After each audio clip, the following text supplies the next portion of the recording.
Hello and welcome back to my channel. Today I want to show you a really cool app. It's for all ExpressLRS users, not just for DJI pilots, so stay tuned.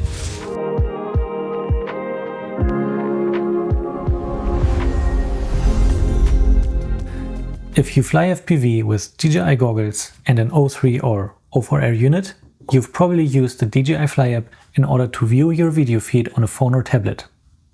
This is great for a spotter during a long-range flight or if you fly with a buddy who enjoys watching you fly, but it does little else. Imagine if you could also change the O4 camera settings right from the app without fiddling with the joystick.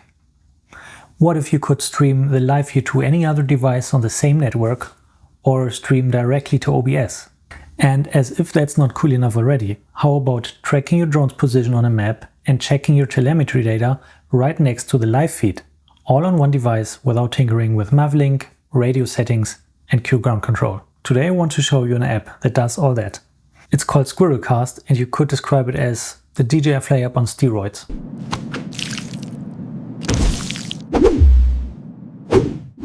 Quick disclaimer, this is not a sponsored video. The developer reached out to me and gave me access to the app. I don't benefit from any sales and all opinions are my own. Okay, so where does the app place itself? With the old Goggles V2 and Vista units, for example, people were already doing USB video out to a phone or PC using apps like WiFi and DigiView. With that, you were able to use HDMI out on the PC or even on an Android device with DisplayPort support. But those apps don't work on the Goggles 3 and O4 units anymore. So why not use the DJI Fly app? In order to get HDMI out, you'd have to mirror the Android screen, which introduces a huge lag and loss of quality. And on the hardware side, there's Cosmos Streamer. That's a Raspberry Pi based solution that gives you HDMI out plus network streaming. But it's an external box that you have to pay $350 for, carry it, power it separately and set it up. SquirrelCast is different. It's a $7 Android app. Your phone or tablet connects to the goggles via USB-C and that's it. It works with the Goggles 3, Goggles N3, Goggles 2, Integra, and even Goggles V2, but only when paired with an O3. And thanks to its streaming capabilities, you can receive the video feed on any other device with HDMI out. So what does the app do exactly? Let's go through the main features quickly. Liveview is the obvious one. You get the FPV feed on your screen. The latency is quite low, and once you arm the quad, the video switches to 60 FPS. You can also directly record on your phone or tablet with the option to add microphone audio. That alone is useful for some commentary or nearby quad sound. But the camera settings function is where it gets really interesting. You can change ISO, shutter speed, white balance, resolution, frame rate, everything directly from the app. No more going into the tedious goggles menu with a joystick.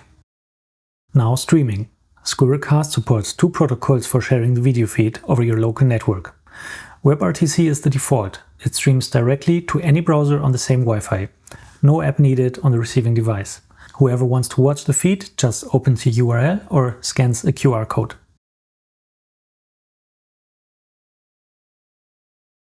RTSP is the second option and it's what you'd use for streaming into OBS, VLC Media Player or ground stations like Mission Planner.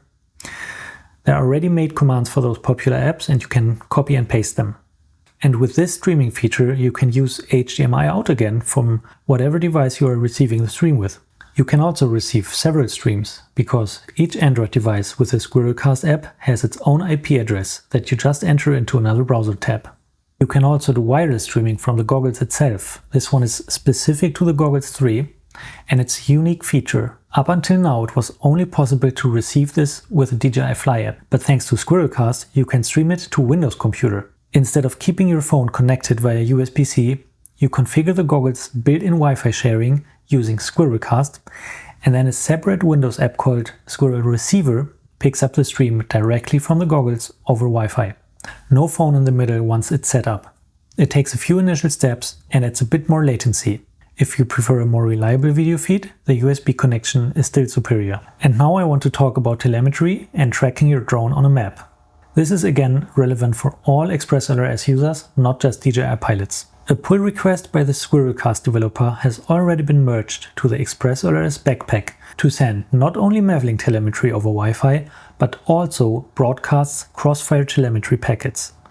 Previously that was only available over ESP now. That means that the app is now able to receive telemetry packets via the ExpressLRS Backpack's Wi-Fi link and display a live map and telemetry alongside the video feed. I have dreamed of this for years. If you've seen my last video about Mavlink support in beta flight and tracking your drone in Q ground control, forget about it. No more flashing beta flight with Mavlink protocol, no more half the packet rate, no more changing Moreland receiver settings on your radio. This app basically does it all, and it beats TBS Agent M as well because that app doesn't have the live video feed. Why are you still here? This is the moment where you should stop the video and head over to the Play Store to buy the app. No, actually, one more advice. One thing to check is if the newest Backpack firmware version has the Crossfire Wi-Fi feature included. Otherwise, make sure to use the master branch in the ExpressLRS Backpack Flasher.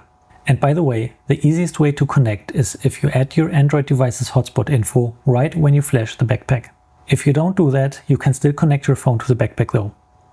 Also, you can change the telemetry ratio in the ExpressLRS Lua script if you want faster telemetry, but this is not necessary. In the Telemetry tab, you can resize the map, the video feed, as well as the telemetry tiles. Or, instead of the Telemetry tab in the app, you can choose to show the map as an overlay over the player. And all this can be streamed in the same way I showed you before. Just make sure Web Telemetry Export is activated in the settings. All in all, I really like this app. It has plenty of functions and use cases, and it's well made. If you enjoyed this video, please consider subscribing and supporting me on Patreon. Have a great day and happy flying!